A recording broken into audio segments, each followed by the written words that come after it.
Hi all. I get a ton of questions about how to cite with footnotes, so I'm going to make it super clear. It's not complicated. Okay, let's go there. Next slide, Fatima. Okay, I get a lot of questions about how to do footnotes, okay? And it couldn't be easier, okay? It couldn't be easier. Now, this is Word. If you're using Word, this is how it works. If you use any other kind of software, there's also, it's similar, okay? It will tell you how it will, there are footnoting methods through every kind of word processing software there is, but most people use Word, so let's go there. All you have to do, so you've written your sentence, you know you need to cite it because it is some fact that comes from a source that isn't common knowledge, and you want to cover your butt, so you're citing this source with your cursor after the punctuation. So you've done the period, exclamation, question, whatever the heck it is, with your cursor after that period, and that's also not something I get excited about, but some people do. You click on references at the top. Right? Now Word gives you a few choices. Click on insert footnote, and wha-bam! There your cursor is at the bottom of the page, right? Where we see the number 1 here. Okay, it's written a little 1, a superscript 1 on the page where you used to be, and now your cursor is in the bottom, and here's where you fill in the source.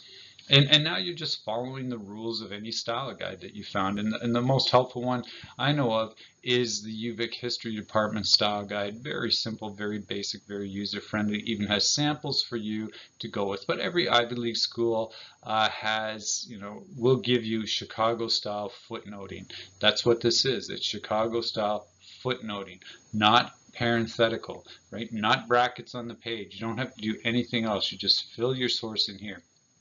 Now here's the key point about the footnote.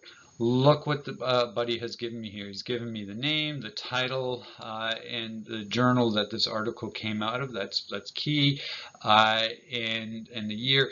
And then he gave me the page number. Okay, so that is super crucial. Okay, and a lot of students don't do that. So they'll give, they'll give whatever, but they won't give the specific page number. The main benefit of footnoting is I can fact check to the exact page. Okay, and especially in an age of AI when all sorts of bullshit is being pulled from all over the internet and fake sources and whatnot. We want to be able to fact check to that page, right? And substantiate that this is where it came from. Okay? So that's the main point. Now, if you talk about a book, let's say you say Dostoevsky wrote War and Peace, footnote, because anytime you introduce a source, you must cite it. Very few people do that, but anytime you introduce a source, you cite it. But if you're just talking about a book in general, yeah, there's not going to be a specific page number.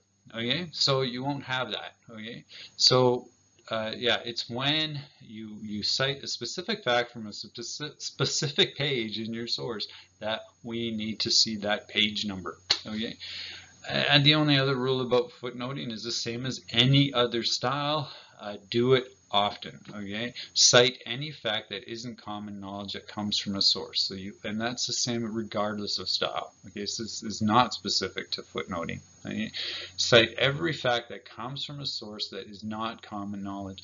And once you follow that basic rule, you're covering your butt, right? And you will never be called out for having too many footnotes, too many citations. You'll only be called for the opposite. Okay, so that's it. Story and the glory. There you go. This is it. And no, I should add. You know what? If you mess up a bit here in the bottom and you get your comma wrong, or you put a semicolon where a comma's supposed to be, I don't care. I'm not a pinhead. I'm not a librarian, and maybe those aren't the same things, but what really matters is that you just have enough footnotes and that you give me that specific page number so I can find it. Okay, so I can fact check. Okay, so that's it. That's my whole 4-minute workshop, and I hope that helped you.